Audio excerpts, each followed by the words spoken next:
Hi everyone, it's Justin Chesbrough from Beyond Textbooks. I hope you're doing well. If you're watching this live right now, hard to believe it is December, holiday season. I hope you're doing well. I'm really excited about today's webinar, and here's why. I was at Home Depot this weekend shopping for some tools, and if you've ever been there, they've got 1,000,001 tools to choose from. There's never that one that just fits multiple projects. How does that relate to today's webinar? We're featuring a method that you can use in your classroom that spans multiple grade levels, multiple content areas. It's like that one tool that can serve multiple purposes. I'm real excited for this. My friend and colleague, Kristi Hill, she's a 6th grade teacher in our district. She's been in the district for almost 15 years now, doing some remarkable things. The one thing that she's going to share with you today is this method that you can use in your classroom called Read with Courage. I think you're going to get a ton out of it. You don't have to be a middle school ELA teacher to implement this. It's going to be multiple, it spans multiple grade levels. I think you're going to really get a lot out of it. So thank you so much to Kristi for sharing her knowledge and her wisdom today. Before we jump into things and I hand it over to Kristi, as a reminder, we will be pulling 15 names at random after this webinar. If you pass that quiz and we pull your name, we will send you $100 as a thank you. As a reminder, as always, we always archive all of our webinars. So if you're not watching this live, as a reminder, you can watch this one as well as all of our other webinars. And then finally, we do have that chat feature. There is somebody behind the scenes right now. If you want to reach out and chat with us, even if it's just to say hello and tell us where you're from, please engage with us. So again, thanks for watching this, whether it's live or it's archived. Really appreciate it. Some good stuff today. So here we go. Welcome, my name is Kristi Hill and I teach 6th grade at Desert Sky Middle School here in the Vail School District. And today I'm going to be presenting to you the strategy of steps we like to call Read with Courage that helps students analyze information and answer questions. You can use this in any subject, you can use it with any grade level, and I'm going to talk through some steps on how to do that a little bit later in the presentation. By the end of today's presentation, I'm hoping that you'll have a basic understanding of the steps of Read with Courage and how to use those with your own students. So let's get started. The first thing I want to go over are the goals that I have for today, and what I'd like to do is to help you have some buy-in with Read with Courage. We're going to talk about why you should be implementing Read with Courage in your own classroom. Then we'll talk about what the individual steps are and how to use those steps using a sample passage and problem. The why of Read with Courage has several components to it, but one of the basic facts of today's world is that we need to help students think critically, especially right now. And Read with Courage helps our students develop this as a skill by analyzing information, by applying that to questions and trying to answer those items. So thinking critically is the very first benefit that we will get off of using Read with Courage. Next, as they're building those skills of thinking critically, those skills are going to help students really truly understand the material. And when they truly understand the material, it obviously improves their test scores, which is another great benefit. In addition to improving scores, it is an easy to understand, simple system of steps that helps students avoid silly mistakes, and therefore, again, helps improve those scores when they're avoiding those mistakes. Read with Courage is a strategy that we came up with here at Desert Sky it's an acronym, RCURAJ, that has a step associated with each letter of that acronym. So we're going to go over what those steps are really briefly, and then we will review them as we go through how to use them using that sample passage. So the first step of Read with Courage, the first R stands for read the question. We really want the students to focus in on what are they looking for in the passage. The second step is circle key words in the question. This is a way to focus their brains on the important pieces of information they will need to know in order to answer that question. So after circling the keywords in the question, the next thing that the students are going to do is they are going to do the U, underlining or highlighting important information in the passage. And this is really up to them how they want to mark the information. However they do it, we want to make sure that they know where in the passage they found that answer or the evidence for that answer. The next step is the second R, and that stands for rereading the question and the evidence in the passage in order to make sure that they match up. We want the students to create a connection between their evidence and what the question is asking. Otherwise, they may pick the wrong answer. The next step is A, answering the question, and I know that sounds pretty common sense, but it is not, because some kids will skip that part. So even though it sounds like, yeah, why do I have to say that? It's a good idea to remind them. And the last step of the system is J, for justify their answer. And this is where the evidence is going to come in going to be important once again, because they will need to refer back to it in order to justify how they got their answer and why they believe that is the right answer for the question. Now that we've gone through the steps quickly, we are going to go through the how do we use these steps using a sample passage. And I'm going to take you through each tiny little piece of it, so hopefully you will understand perfectly by the time we get done. So again, the first step of the Read with Courage system is to read the question. Now, some teachers like to have students read the passage before starting the Read with Courage steps. Some people like to have them read the question first and then read the passage when they get to step 3 of the Read with Courage system. This is really a personal preference. Whatever you would like is fine. Both of them work just as well. So whatever you do decide to go with, please make sure you do it consistently with your students so that they are used to the system and they know exactly what to do. In this case, I will not be reading the passage first. I'm going to go ahead and read the question first. All right, so the question for this particular passage is not really a question, it's more of a direction that they're giving the students, and that's okay because that is also a way that questions are worded. So this says, identify the point of view of the passage, and then I often read the answer choices too, just so that my brain is focused in on what types of answers can I get out of the passage. So the answer choices for this one are A, first person, B, second person, C, third person limited, or D, third person omniscient. Now that we've read the question and we've read the answer choices, the second step is to circle the key words or highlight the key words if the students prefer. Either way is fine. They can even underline them if they choose that as well, as long as they are pulling focus to those parts of the question that are very, very important. And in this case, we're looking for keywords that show either a direction given to the reader, a question word, and then any subject matter within the question that focuses the kids into what is being asked, or what are they supposed to identify, what are they supposed to find out within the passage. So in this example, the keywords we have are identify, that's the direction that we're giving the students within the question, and then point of view. That's what they are trying to find out by reading the passage and finding evidence in the passage. After circling the keywords in the question or identifying them by highlighting or underlining, our next step is to go back into the passage and underline important information that the kids find in the passage that go towards answering that question. So let's look at the passage itself and read the passage at this time.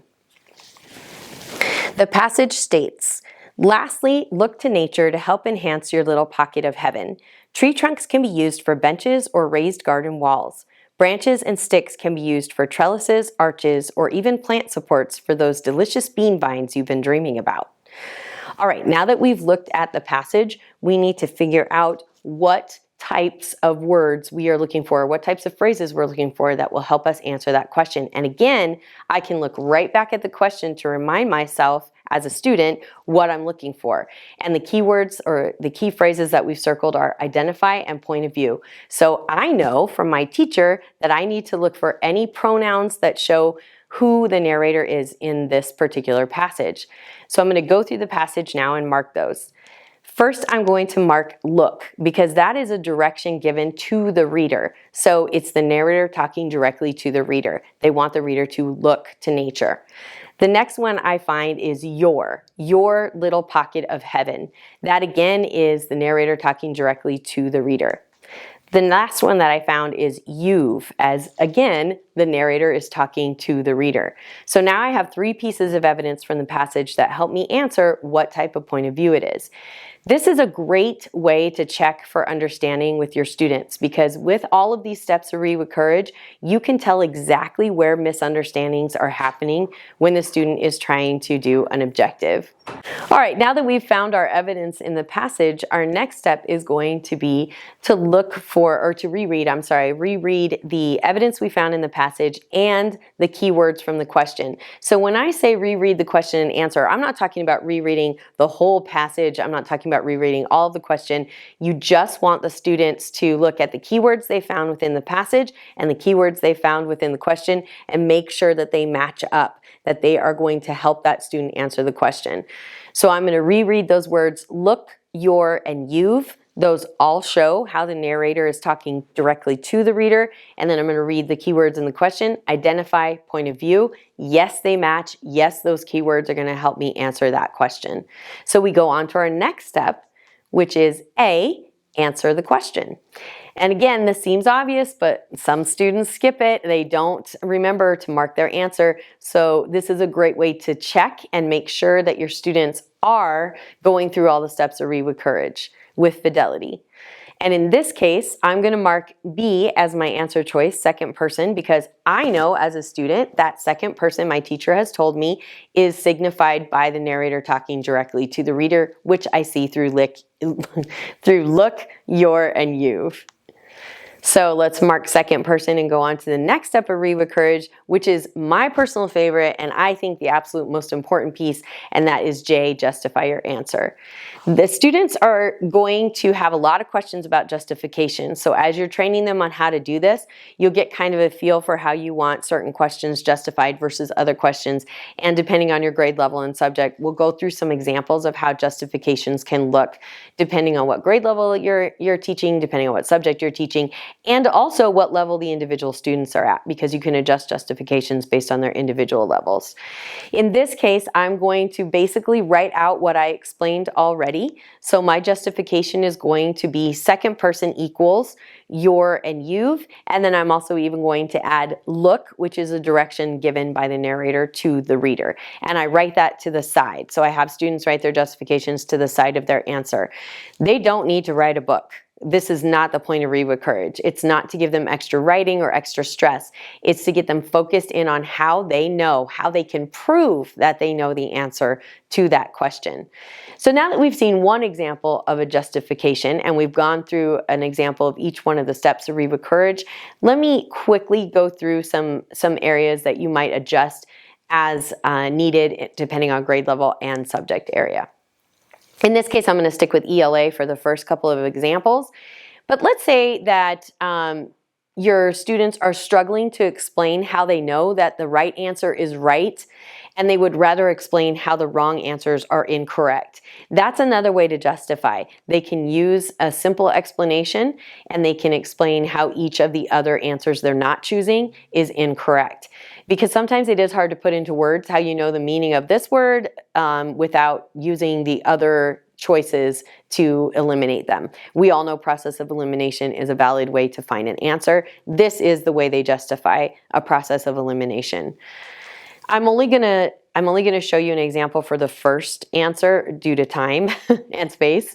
So if I was not picking first person, something I could say is there are no first person pronouns in this passage. So there's no I, me, my, we, anything like that in there. And that's how I could justify that I know it's not first person. Again, this is still going to show you how much of the objective that your student understands, because in the justification, if they don't know that first person deals with those pronouns, then you know you have to go back to the beginning when you're reteaching that to that student or group of students to cover the pronouns that are used with each one of these points of view.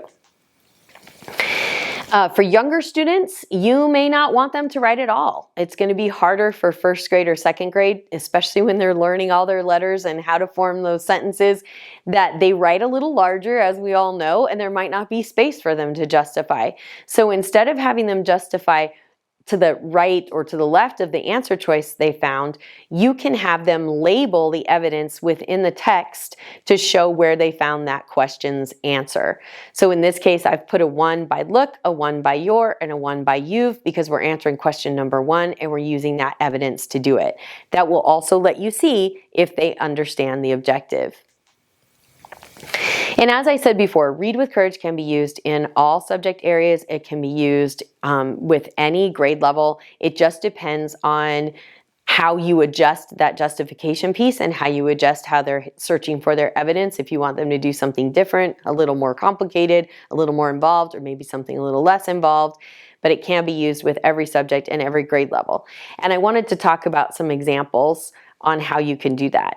So if you are having students justify for a math problem, for example, then showing their work would be their justification. And you can tell students that showing your work is a justification. If they're circling keywords in the question, then I always say with math, they need to circle the operations, any words that give a clue to the operations. They need to circle important numbers. They can leave out extraneous information. So that step really helps with word problems that throw in extra pieces that the students don't need to know. With science, you may want, or younger students, you may want to have them draw a diagram. If they're studying the water cycle, instead of explaining what precipitation is, they can draw a diagram that shows that they know what it is and where it is in the water cycle. So this really can be adjusted to fit, like I said, any grade level, any subject, anytime. I really appreciate you guys being here. I know it's crazy busy, especially this year. It seems like it's frantic this year. So thank you so much for sharing this time with me. I hope that you understand the steps of Read with Courage and how to use them. But if you don't, please feel free to reach out if you have any questions or you just want to share something cool that's going on in your classroom or how you've adjusted Read with Courage to work with your students and your subjects. I would love to hear that. My contact information is on the slide. Please feel free to reach out to me by email. I will be happy to get back with you as soon as I can. Thank you so much. It's been great spending the time with you. Have a great day.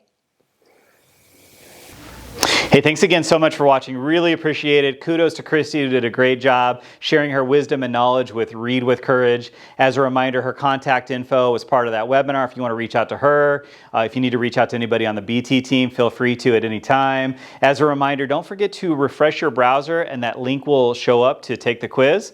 Otherwise, if you have any questions, reach out to us and have a fantastic holiday break if you're watching this live. Thanks so much.